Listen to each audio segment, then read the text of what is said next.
Jane Powell, Hollywood Golden Age musical star, dies at 92. Jane Powell, the bright-eyed, operatic-voiced star of Hollywood's Golden Age musicals, who sang with Howard Keel in Seven Brides for Seven Brothers, and danced with Fred Astaire in Royal Wedding, has died.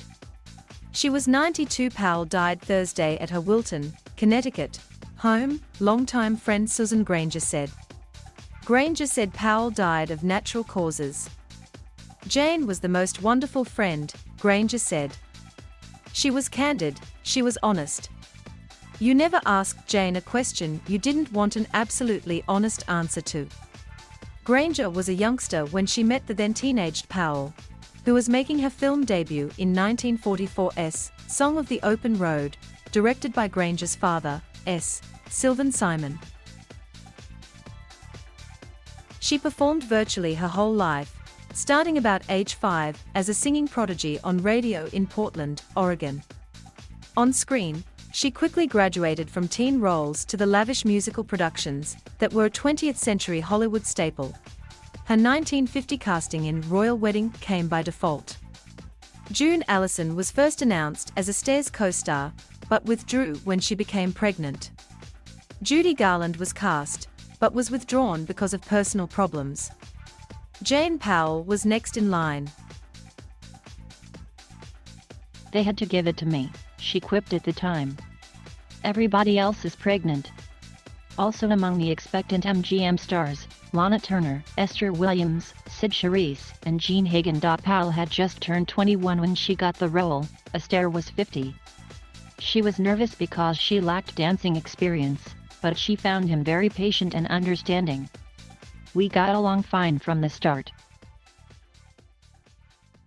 Seven Brides for Seven Brothers proved to be a 1954 sleeper hit. The studio didn't think it was going to do anything, she recalled in 2000. MGM thought that Brigadoon was going to be the big moneymaker that year. It didn't turn out that way. We were the ones that went to the Radio City Music Hall, which was always such a coup. The famed New York venue was a movie theater then. Audiences were overwhelmed by the lusty singing of Keel and Powell and especially by the gymnastic choreography of Michael Kidd. Seven Brides achieved classic status and resulted in a TV series and a Broadway musical. Blonde and small and pretty, Jane Powell had the required amount of grit and spunk that was needed to play the woman who could tame seven backwoods men, John Coble wrote in his book Gotta Sing Gotta Dance, a pictorial history of film musicals.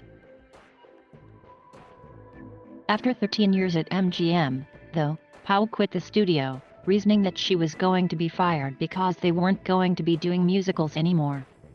I thought I'd have a lot of studios to go to, she said in 2000, but I didn't have any, because no one wanted to make musicals. It was very difficult, and quite a shock to me. There's nothing worse than not being wanted. She found one musical at RKO, The Girl Most Likely, a 1958 remake of Tom, Dick, and Harry. Aside from a couple of minor films, her movie career was over. She was born Suzanne Lorraine Burse in Portland, Oregon, in 1928. She began singing on local radio as a small child, and as she grew, her voice developed into a clear, high-pitched soprano. When the Burse family planned a trip to Los Angeles, the radio station asked if Suzanne would appear on a network talent show there. The tiny girl with a 2½ octave voice drew thunderous applause with an aria from Carmen and was quickly put under contract to MGM. Her first movie was a loan out to an independent producer for Song of the Open Road, a 1944 mishmash with W.C. Fields and Edgar Bergen and Charlie McCarthy. The character's name in Song of the Open Road was Jane Powell, and MGM decided that would be her movie name. She played teens in such films as Holiday in Mexico, Three Daring Daughters and A Date with Judy. But she pleaded with the studio bosses to be given grown-up roles and finally succeeded in Royal Wedding. Frothy romances and musicals continued to dominate her career, including Young, Rich, and Pretty, Small Town Girl and Three Sailors and a Girl. After her movie career ended, musical theater offered plenty of work for a star of her prominence and talent.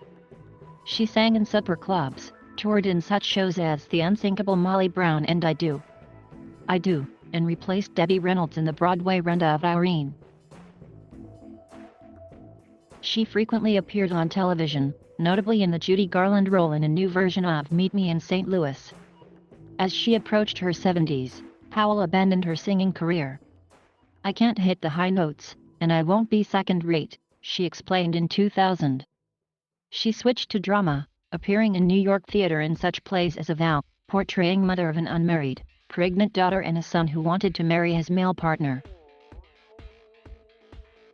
Powell's first 4 marriages ended in divorce. To Gary Stephan, Patrick Nerney, James Fitzgerald, and David Parler. Powell met fifth husband Dick Moore when he interviewed her for his book about child actors.